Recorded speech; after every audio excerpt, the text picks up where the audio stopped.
नमस्कार दर्शकों, मैं संजय नीलाके अपने ज्योतिष श्रृंखला को आगे बढ़ाते हुए आज मैं आपको कन्या लग्न के बारे में जानकारी देने वाला हूँ। कन्या लग्न के मारक ग्रह कौन से हैं, उसके कारक ग्रह कौन से हैं, उनका शुभ रंग कौन सा है, कौन से रत्न वो पहन सकते हैं, कौन सी दिशा उनके लिए लाभदायक होती है, फिर उनके समग्रह कौन से हैं, कौन से ग्रहों के साथ अगर कन्या राशि के स्वामी की युति होती है तो युति कौन सी अच्छी होती है और कौन सी युति अशुभ होती है। ये सभी प्रकार की संपूर्ण जानकारी आज ये वीडियो में आपको देने वाला हूँ। दर्शकों, अगर ये मेरा वीडियो आपको अच्छा लगा तो आप इसे लाइक कीजिए, शेयर कीजिए, सब्सक्राइब कीजिए। तो आगे बढ़ते हैं। कन्या लग्न वाले जो जातक है उनके मारक और कारक ग्रह, सबसे पहले उनके तत्व आपको मालूम होने चाहिए। उससे भी पहले कि ये लग्न क्या होता है। दर्शकों, जब भी जातक का बच्चे का जन्म होता है तो पूर्व दिशा में कौन सी राशि होती है और वो राशि को अपना लग्न कहा जाता है। चंद्र जिस राशि में आता है जब भी जन्म देते समय तो वो अपनी राशि होती है। लग्न अलग होते हैं, राशि अलग होते हैं। यहाँ पे एक कुंडली मैंने दिखाई है। यहाँ पे जो भी आंकड़ा होता है वो राशि का क्रमांक होता है, राशि का नंबर होता है। समझ लो कि यहाँ पे 6 आंकड़ा है तो समझ लो कि आपकी कन्या राशि है, क्योंकि कन्या राशि एक छठवीं राशि होती है। मेष, वृषभ, मिथुन, कर्क, सिंह और कन्या। दर्शकों, यहाँ पे 6 आंकड़ा आया तो कन्या राशि। फिर सबसे पहले ये कन्या राशि वाले जातक, उनका जो स्वामी है, राशि का स्वामी है बुध ग्रह, जो द्विस्वभाव राशि का माना जाता है।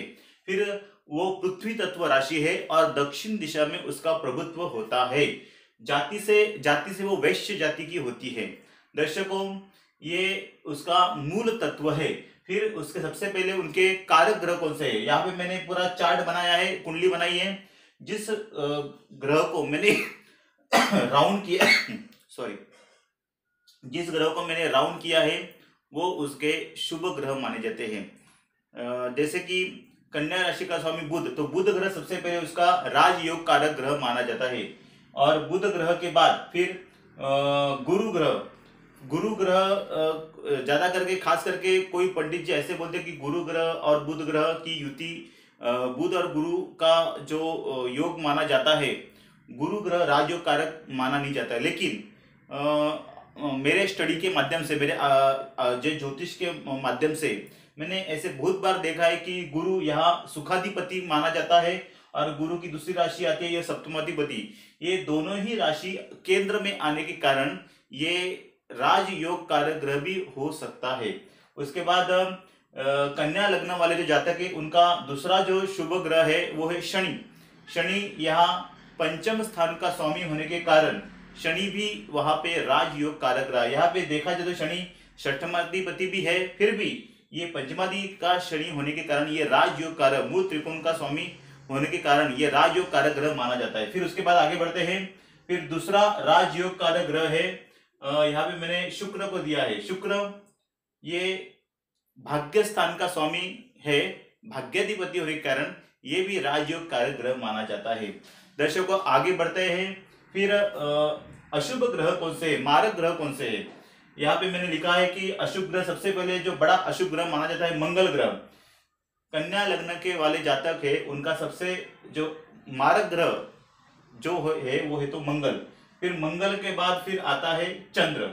मंगल यहाँ पे तृतीय स्थान का स्वामी है, फिर भी यहाँ पे मृत्यु स्थान का स्वामी होने के कारण मंगल ग्रह वैसे ही बुध ग्रह का कन्या लग्न का अशुभ ग्रह माना जाता है। और चंद्र भी उसके साथ साथ वो भी अशुभ ग्रह माना जाता है। दर्शकों, आगे बढ़ते हैं। समग्रह कौन से हैं। यहाँ पे मैंने समग्रह के बारे में लिखा है गुरु और सूर्य।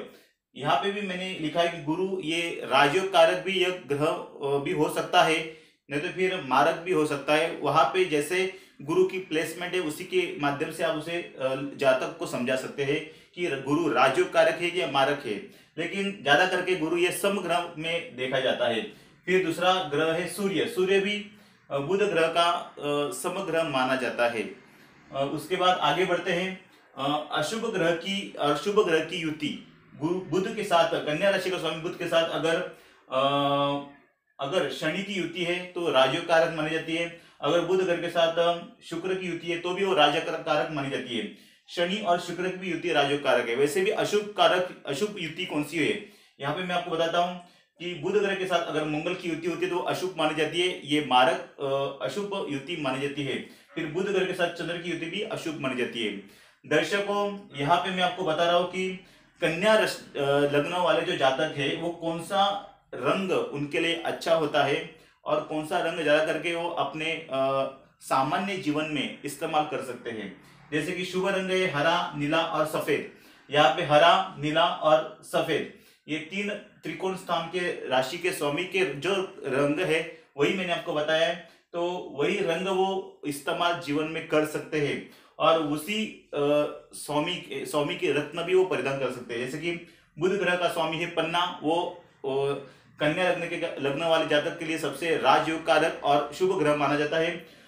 उसके बाद हम पंचमाधिपति शनि का नीलम रत्न और भाग्याधिपति का शुक्र का हीरा नहीं तो ओपल रत्न वो परिधान कर सकते हैं। आगे बढ़ते हैं, फिर उनके लिए अशुभ रंग कौन सा है, तो लाल और पीला रंग उनके लिए अशुभ माना जाता है। आगे बढ़ते हैं, आराध्य देवत कन्या लग्न वाले जातक जो बुध का ग्रह होने के कारण गणपति भगवान उनके लिए आराध्य देवता, आराध्य भगवान माने जाते हैं। शनि पंचमाधिपति शनि होने के कारण शनि नहीं तो हनुमान जी की भी उपासना वो कर सकते हैं। और फिर भाग्याधिपति शुक्र होने के कारण माता महालक्ष्मी की भी उपासना कर सकते हैं। दर्शकों, ये सभी प्रकार की जानकारी मैंने आज आपको दी है। ये कन्या लग्न वाले जो कुंडली होती है, जिनका कन्या लग्न होता है, उनके लिए ये जो भी मैंने आज आपको बात बताई वो आप नोट डाउन कर दीजिए। ये आप इसकी जानकारी लीजिए और इसी प्रकार आप इसका कन्या लग्न वाले जातक अपने जीवन में शुभ ग्रह, मारक ग्रह, कारक ग्रह, अशुभ ग्रह, रंग कौन से अच्छे हैं, अशुभ रंग कौन से हैं, फिर कौन से रत्न प्रदान कर सकते हैं, कौन सी दिशा उनके लिए लाभदायक है, ये सभी प्रकार की संपूर्ण जानकारी मैंने आज आपके दर्शकों आज भी थोड़ा मैं आपको बता रहा हूँ। कन्या लग्न वाले जातक ये बहुत ही जिज्ञासु स्वभाव के होते हैं, खोज करता होते हैं। भले वो द्विस्वभाव राशि होती है, किसी के ऊपर ज्यादा विश्वास नहीं रखते, लेकिन थोड़े संशय वृत्ति के भी होते हैं वो कन्या लग्न वाले जातक। लेकिन वो अपने परिश्रम से, मेहनत से वो जीवन में बहुत सारे अपने मनोकामना पूर्ण कर सकते हैं। दर्शकों, ये मैंने आपको कन्या लगने के वाले जातक के बारे में संपूर्ण जानकारी दी है। अगर ये मेरा वीडियो आपको अच्छा लगा तो आप इसे लाइक कीजिए, शेयर कीजिए, सब्सक्राइब कीजिए। आज के लिए इतना ही। नमस्कार दर्शकों।